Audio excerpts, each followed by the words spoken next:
been a top producer for the last 5 years selling life insurance. There's 3 main focal points of this video to help you close more leads and be more profitable selling life insurance. First is the first impression. So when you get on a phone call with one of these prospects, they're starting to judge you the second that they hear your voice. So if you're timid and nervous and slow at the beginning, that first impression that they're gonna have is that you may not be trustworthy. You might not be confident enough to be able to take care of them. Our goal is to make sure that during that first 30 seconds, they see us in their minds as the expert. And we're gonna do this by repetition. If you can say your address off the back of your hand, or I should say like without even having to think about it, and you can't say your intro and the first couple of questions that you're gonna ask in the sales process, then you have this thing backwards. You have the things memorized that are not gonna make you money. We're gonna try to memorize the things that are gonna make you money.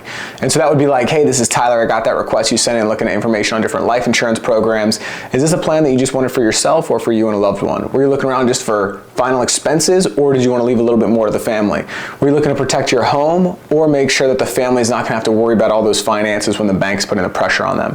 Whatever product you're selling, you want to be able to rattle it off the tip of your tongue, because this confidence that you're going to display, and look, you may be brand new, and even if you don't know anything about selling life insurance, just the ability to give them the confidence that you are confident will make them trust you. If you want to get really good at building the first impression, say your script, the first 30 seconds of it, the intro and the first couple questions 5 times in the morning, 5 times at night, 5 times in the morning, 5 times at night. Do it right before you dial, do it right after you dial. Like, just start to repeat it.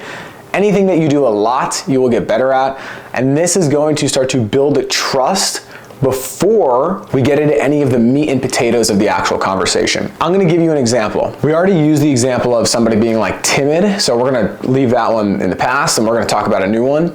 If somebody is also questioning a lot of the things that we're gonna be doing today, or they just want a price, and I start to form to what they're telling me, then they're in control of the conversation and I'm not.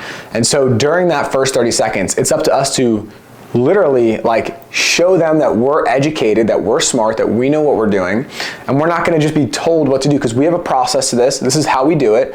You know, you don't go to the doctor and tell the doctor what you want. You go to the doctor and they ask you questions about your situation, and then they diagnose you a solution. And so if someone in the first 30 seconds is like, hey Tyler, you know, I just want some numbers, just get right to the point. I'm like, I can understand that. Just to make sure I can give you the best recommendation of information, we're gonna go over your situation to give me an idea of what it looks like. I'll explain how the plans work, and then I can give you those numbers. Now, does that sound fair? Like, I'm taking control of the conversation. I'm not just gonna be forced into whatever process they want to go through. So structurally, in the first 30 seconds, we're going to have our intro. We're going to ask a question. Whoever asks the questions in the conversation is who's in control of the conversation. So I'm going to ask a question, and then right after I ask the question, I'm going to move into, this is going to be the second section of our process. We're going to explain the process. Now, I just did this, but we are going to tell them exactly what we're going to do. Like, so there's no confusion. So I'm gonna bounce out of here. We're going to tell them right up front, this is what this is gonna look like today. So I always say to them, here's how this works. I'm a protection specialist and I'll be the one that's working with you going forward.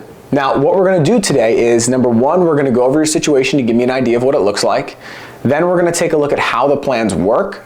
And then we're gonna look at some options. Whichever option makes the most sense for you, we can actually get that submitted and sent over to the company today.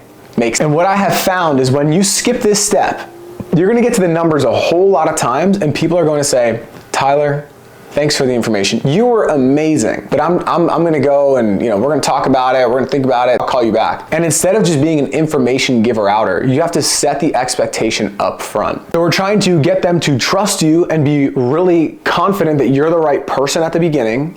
And then we're also setting the expectation that, hey, this is what we're gonna do today. I'm a protection specialist. I work with over 30 different companies. We have access to a plethora of different companies. My role here today is to put you and your family in a better position. So if we find a plan that makes sense for you, and we'll cover that first, then we'll look at those options. Make sense? Like, I'm not backing off of that. And because I do that up front, I don't waste a lot of time on the back end. The third step of all of this is to overcome any objections.